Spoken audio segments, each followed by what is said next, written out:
안녕하세요. 행정사 오늘 추석 연휴를 앞두고 간단하게 수업을 좀 해야 될 것 같아서 말씀을 드립니다. 여러분들께서 굉장히 잘 동영상을 봐주셔가지고요. 제가 느끼기에는 아직까지 뭐 특별하게 뭐 문제가 있거나 이런 건 아닌 것 같은데 원래 이 수업이 수요일 목요일 날 배치가 돼 있는 수업인데 그 추석 연휴잖아요.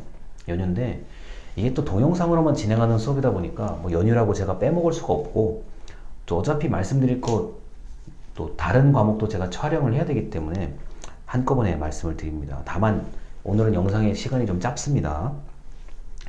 지난번에 이어서 교과서를 읽는 일단 교과서는 통독을 해야 된다는 관점에서 그 삼국시대를 지난까지 마무리하고요. 이제 발해에 대한 얘기인데, 발해는 사실 자료가 극히 드물어요. 극히 드물고 제 개인적인 추측으로는 이게 우리나라가 남북한이 통일이 됐을 때 북한의 발해 자료가 얼마나 있을지가, 그게 사실은 초미의 관심사는 거기에 있어요.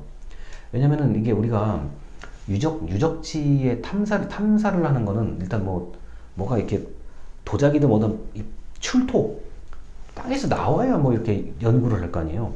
그러니까 북한에서도 이제 역사학자들이 굉장히 깊이 있게 연구를 하는 편인데, 발해는 이제 고구려도 마찬가지지만 이게 남북한 통일이 돼서 완전하게 자료가 완전히 공개됐을 때 한 번쯤 발해에 대한 이 연구가 다시 돼야 될 거라고 봅니다.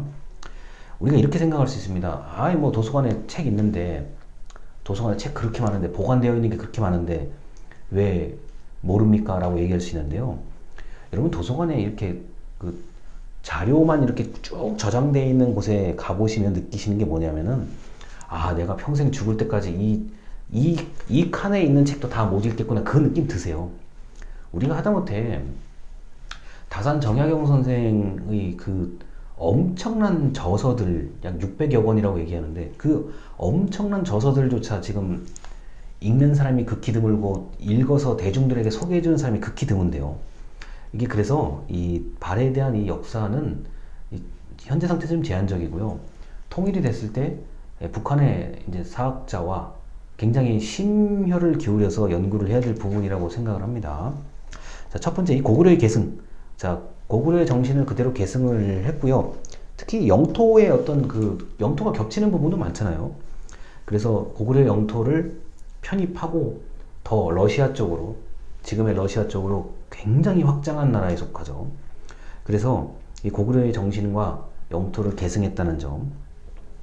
그리고 이제 남북국 시대, 이게 흔히 저 역사 시간에 나오는 그 통일신라와 발해의 이 남북국 시대로 이제 돼 있는데, 이게 신라와 발해가 어느 정도 이제 견제 관계예요.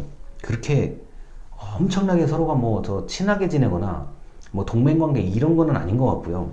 서로 견제를 하고, 자, 견제하는 게 어디서 잘 드러나냐? 무역 관계에서 좀 잘 드러납니다. 그래서 발해 같은 경우는 워낙 북쪽에 이제 위치를 하고 있다 보니까 당시의 중국과 당시의 일본에 있는 그 무역을 하는데 굉장히 공을 많이 들인 나라에 속합니다. 남북국 시대가 이제 처음으로 열렸다라고 보시면 되고요.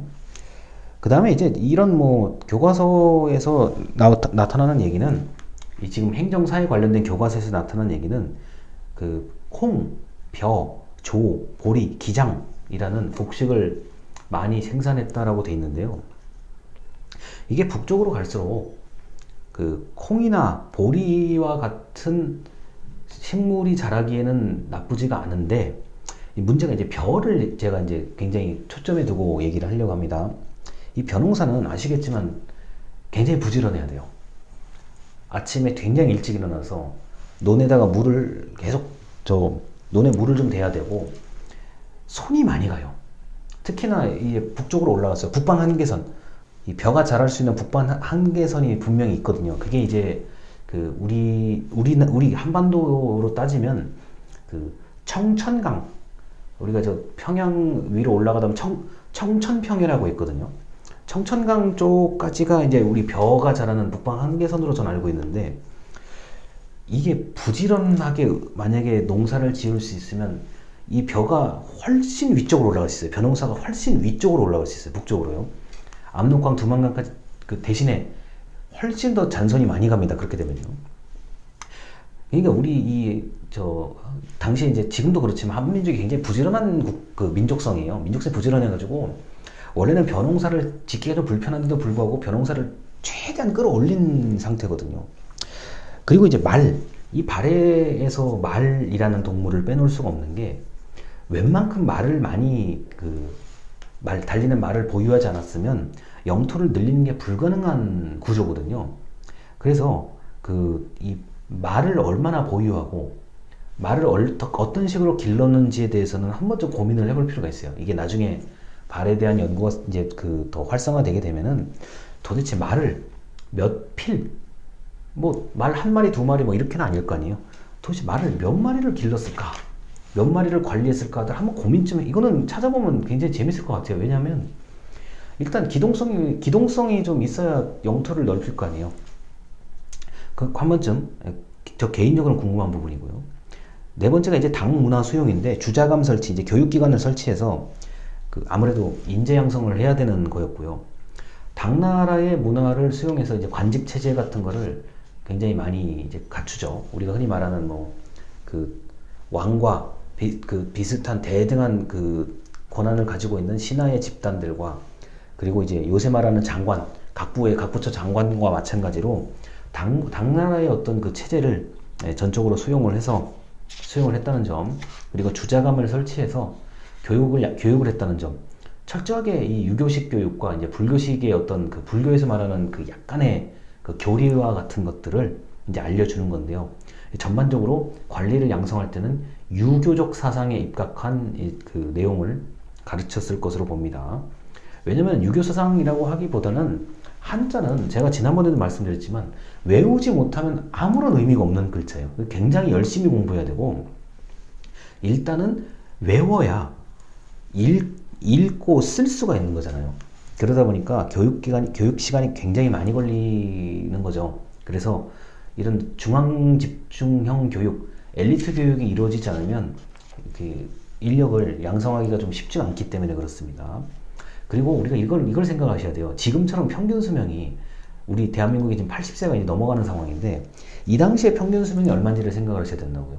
자, 우리가 뭐 드라마나 영화 그리고 실제로 겪어보신 분도 있으시겠지만 당시에는 뭐 출산을 할 때 산모가 죽는 경우도 다반사고 산모와 그러니까 우리 아기가 죽는 경우도 그런 경우도 있고 또는 산모는 살았는데 아기가 죽는 경우도 있잖아요. 그 다음에 이제 전염병과 전쟁이라고 한다면 분명히 많은 사람들이 죽었을 텐데요. 죽는 숫자가 이게 만만하지 않았기 때문에 그만큼 빨리 아이를 출산해서 빨리 애들을 양질의 교육, 나름대로 양질의 교육을 시켜서 빨리 활용을 해야 되잖아요. 노동력에 활용을 해야 되는데요. 그렇기 때문에 중앙집중형 교육기관일 수밖에 없는 거고 뭐 그 중에 좀 그나마 또 글을 읽고 머리가 좋은 사람이라면 빨리 관직으로 임용을 하는 거고 또 뭐 이게 요새 말하는 뭐 무술 실력이 괜찮다고 하면 또 그 나름대로 훈련을 해서 또 관직으로 임용을 하는 거고요.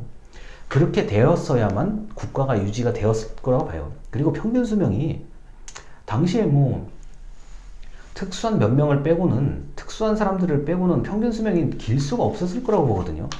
일단 뭐 병 또는 전쟁에서 죽기 때문에 수명이 많이 깎였을 거고 만약 그렇지 않다고 하더라도 여러 가지 뭐 먹는 거라든가 이런 게 좀 부실했다고 하면은 오래 살 수가 없는 구조였는데 이 인구학적 구조를 잘 생각을 하셔서 역사적인 사실을 보면은 의외로 좀 재밌는 것들을 많이 볼 수가 있습니다. 일단 여기까지 하고 제 두 번째 영상으로 가겠습니다. 감사합니다.